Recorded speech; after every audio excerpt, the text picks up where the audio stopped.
जे महाराष्ट्र सरकारने जे निर्णय घेतलेला आहे की 5% रिझर्वेशन जे मुस्लिमांना 2014 मध्ये देण्यात आला होता, विशेषकर शिक्षणामध्ये ते रद्द करण्यात आलेला आहे.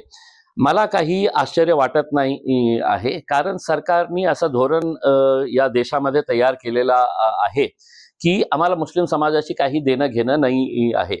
मला आठवतो की जेव्हा लोकसभामध्ये एकदा रिझर्वेशनच्या बाबतीत चर्चा होत होती, तर काही काँग्रेसचे खासदार जे बसले होते ते मला सांगत होते की मुस्लिम समाजाच्या बाबतीत बोललो. तर नरेंद्र मोदी साहेब समोर बसले होते लोकसभामध्ये आणि त्यांच्या समोर मी बोललो होतो की इनसे मांगने का मतलब ये है कि अपना सर दीवार के ऊपर फोड़ो. मी त्यांच्या समोर हे बोललो होतो, कारण आणि हे पण सांगितलं होतं कि इन्होंने इस देश में ऐसा माहौल तैयार करके रखे हैं कि ऐ मुसलमानों, तुमको हम सांस लेने दे रहे हैं, यही बहुत बड़ी बात है करके उसमें. तर आज जे हे रद्द झालेला आहे, ते कशामुळे झालेलं आहे, ते देण्यात कशामुळे होता, हे याच्या सविस्तर चर्चा करण्याची आवश्यकता आहे. या देशामध्ये मुस्लिमांचा socio economic and education status काय आहे याच्या बाबतीत स्टडी करण्यासाठी वेगवेगळी सरकार जे होती त्यांनी कमिशन्स आणि कमिटीज एस्टॅब्लिश केली होती.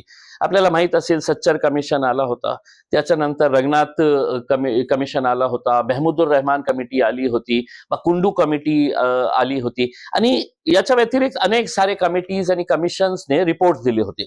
आणि त्याचा सगळ्यात कॉमन फॅक्टर काय होता की मुस्लिम समाजाचा जे एज्युकेशन बॅकवर्डनेस आहे ते सर्व समाजापेक्षा जास्त आहे. सगळ्यात जास्त ड्रॉप आउट 8वी पर्यंत शिकले ड्रॉप आउट, 9वी पर्यंत शिकले ड्रॉप आउट, 6वी पर्यंत शिकले ड्रॉप आउट. तर सगळ्यात जास्त पर्सेंटेज जे होता ते मुस्लिम समाजाचा होता. आणि त्या आधारावर जेव्हा हे कमिटीची रिपोर्ट टेबल करण्यात आली होती, तर हे मागणी झाली होती की मुस्लिम समाजाला 10% रिझर्वेशन देण्यात यावा करके. सरकारने, भारतीय जनता पार्टी आणि दुसरी जे सरकार होती त्यांनी विरोध केला होता. मॅटर कोर्टामध्ये गेला आणि कोर्टाने आपल्या सगळ्या कमिटीजचा रिपोर्ट बघितल्यानंतर कोर्टाने हे आदेश दिलं होतं की Muslim community is the most backward as far as education is concerned and the government needs to help them, protect them.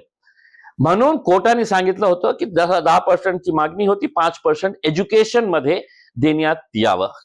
आता ते एज्युकेशन मध्ये होतं. आता कायद्याने जे अध्यादेश काढण्यात आला होता 2014 मध्ये, त्याच्यानंतर त्याचं रूपांतर कायद्याने व्हायला पाहिजे होतं. हे लिगल ऍस्पेक्ट आहे. मग सत्तेमध्ये बसलेले जे जे लोक होते तेही आपल्याला दावा करत होते की आम्ही सेक्युलर आहे.